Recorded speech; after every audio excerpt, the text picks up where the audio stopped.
परमेश्वर की नाम की महिमा हो। इस सुंदर समय के लिए मैं परमेश्वर को धन्यवाद देना चाहता हूँ। लॉकडाउन के कारण हम अपने अपने घर में हैं, प्रार्थना करने के लिए और परमेश्वर का वचन पढ़ने के लिए आने वाला दिनों में अपने आप को समर्पण करते हुए सेवकाई के लिए समर्पण करने का अवसर हमको मिला हुआ है। मेरे मन में आए हुआ कुछ बात मैं आपसे शेयर करना चाहता हूँ। लूका रचित सुसमाचार 24वां अध्याय 31 और 32वां आयत में ऐसा लिखा है, तब उनकी आंखें खुल गई और उन्होंने उसे पहचान लिया और वो उनकी आंखों से छिप गया। उन्होंने आपस में कहा, जब वो मार्ग में हमसे बातें करता था और पवित्र शास्त्र का अर्थ हमें समझाता था, तो क्या हमारे मन में उत्तेजना ना उत्पन्न हुई। 13 से लेकर यदि हम पढ़ेगा तो यीशु मसीह की चेलों के बीच में से 2 लोग यरूशलेम से एम्माउस की ओर जा रहे थे। वो आपस में 3 दिन पहले यरूशलेम में हुआ यीशु मसीह के मृत्यु के बारे में पूछताछ कर रहे थे, बातचीत कर रहे थे। तब यीशु मसीह उसके साथ उन दोनों के साथ चलना शुरू किया।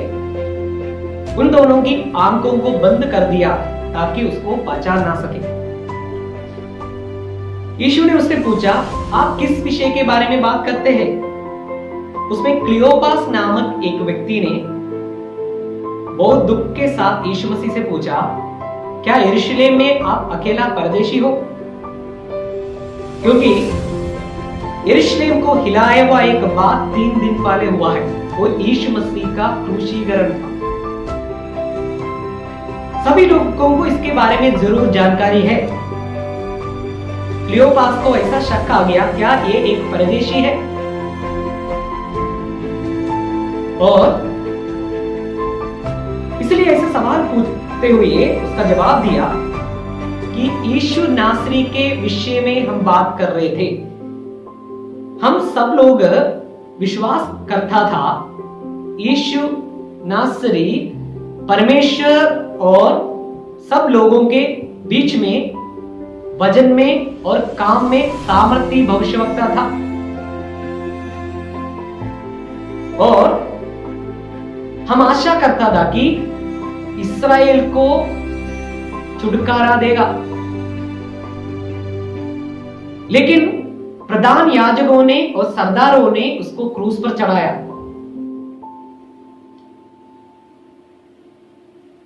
हमारे बीच में से कई स्त्रियों ने सुबह कब्र में जाकर स्वर्गदूतों की दर्शन देखा है करके बोलकर हमें डराया। इतना बात यीशु मसीह को वो समझाया। एक चेलों की हालत को हम समझना है। एक समय यीशु मसीह के साथ चला हुआ लोग, चमत्कार को देखा हुआ लोग, अच्छा वचन सीखा हुआ लोग, पवित्र शास्त्र के बारे में गहरा जानकारी यीशु मसीह के द्वारा पाया हुआ लोग, यीशु मसीह की मृत्यु के बाद हिल गया। उनकी बातों से ये बात को हम पता चलते हैं।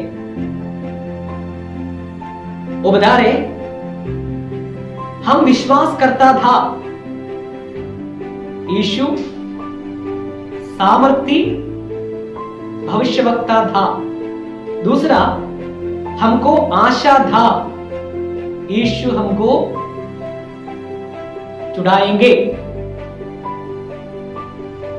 उनकी आशा टूट गया। जब यीशु मसीह के साथ चलते थे, वो लोग विश्वास की बातें बोलने वाले थे, क्योंकि अपनी आंखों से सब कुछ देखा हुआ लोग जरूर विश्वास करेंगे। हाँ जी, यीशु सब कुछ करने वाला है, इसलिए हमको डरने के लिए कुछ भी नहीं है। यीशु मसीह पर विश्वास करते हुए हम आगे बढ़ सकते हैं। हम अभी कभी नहीं सोचा हुआ एक परिस्थिति में है। लॉकडाउन के कारण हम घर के अंदर है, कहीं बाहर नहीं जा सकते हैं, चारों तरफ से बंद है, कुछ भी हम नहीं कर सकते हैं। कल क्या हो जाएंगे करके कोई आइडिया हम में से किसी को भी नहीं है। जैसे चेले लोग जी रहे थे 3 दिन, यीशु मसीह का मृत्यु 3 दिन पहले हुआ। ये 3 दिन बहुत डर के साथ वो अपनी जीवन बिता रहे थे। उसको पता है यदि हमारी नेदा को मार डाला है तो हमें भी मार डालेंगे। बाकी चेलों के अनुभव से हमको पता है वो डर के कारण कमरे के अंदर है, बहुत मुश्किल के द्वारा अपना जीवन बिता रहे। हम भी ऐसा परिस्थिति में हैं, लेकिन अभी विश्वास कैसे करके दिखाने का समय है। हमारी आशा किस पर है करके सबूत करने का समय है। सारी परिस्थिति अच्छा है, हम विश्वास के बातें बोलेंगे, परमेश्वर पर विश्वास है और परमेश्वर हमारा सब कुछ है करके हम कहेंगे। लेकिन जब हमारे विरुद्ध सब कुछ हो जाते हैं तब हम अपनी विश्वास को प्रूव करना बहुत जरूरी है। ये चेले लोग ऐसा कहते हैं कि हम विश्वास करता था यीशु मसीह एक सामर्थी भविष्यवक्ता था, अभी हमको विश्वास नहीं है। हम आशा करता था यीशु हमको छुड़ाएंगे, लेकिन वो आशा भी टूट गया। हम भी कौन सी हालत में हैं? क्या अभी भी यीशु मसीह पर पक्का हम विश्वास करते हैं? क्या यीशु मसीह पर अभी भी हम आशा रखते हैं? उसके बाद हम देखते हैं कि हमारे बीच चेले उन क्लियोपास बता रहे, हमारे बीच में से कई स्त्रियों ने कब्र में जाकर स्वर्गदूतों की दर्शन देखा है करके बोलकर हमें डराया। जब यीशु मसीह जिंदा था तब अलग अलग दृष्टांतों के द्वारा, अलग अलग बातों के द्वारा उसको समझाया था कि मैं मृत्यु से जी उठूंगा, मरना अवश्य है और मृत्यु से तीसरे दिन जी उठूंगा करके बहुत बार समझाया था। लेकिन जब ये बात सामने आया उसको विश्वास करना बहुत, परिस्थिति को सामना करना बहुत मुश्किल हो गया। यीशु मसीह की कब्र खुला है करके जब सुना है तब उसको डर आ गया, वो भी विश्वास करने में वो तैयार नहीं हुआ। उसके बाद हम देखते हैं यीशु मसीह के साथ खाना खाने के समय उसकी उन दोनों की आंखें खुल गई। उन्होंने पहचान लिया हमारे साथ अभी तक यीशु मसीह चल रहे हैं। तब वो बोल रहे, जब यीशु मसीह वचन में समझा रहे थे हमारे मन में उत्तेजना हुआ। कौन सी वचन समझाया वो हम उसके बीच में पढ़ सकते हैं। मूसा से लेकर पवित्र शास्त्र में लिखा हुआ सारे भविष्यवक्ताओं के वचन के द्वारा उनको समझाया। हे मंदमदियों बुलाकर उसको समझाया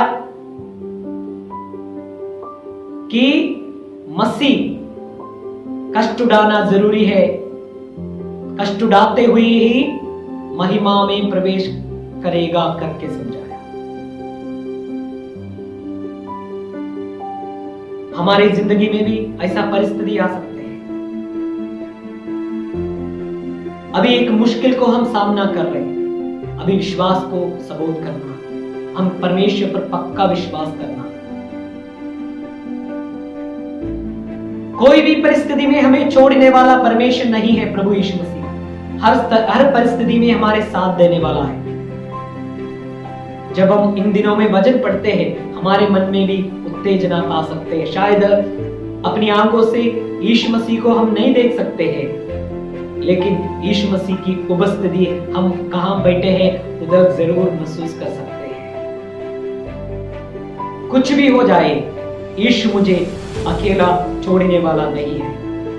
मेरे जीवन में ये परिस्थिति को पार करने का शक्ति और हिम्मत और सामर्थ देने वाला है यीशु है करके हम इन दिनों में विश्वास करना है। और हमें एक राज्य बनाने के लिए गए हैं।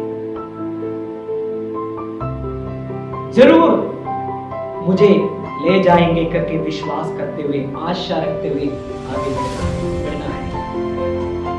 हर परिस्थिति में साथ देने वाला, हमारी मुश्किल के बीच में हाथ पकड़कर हमें आगे ले जाने वाला प्रभु यीशु मसीह पर विश्वास करते हुए, भरोसा रखे हुए आगे बढ़े।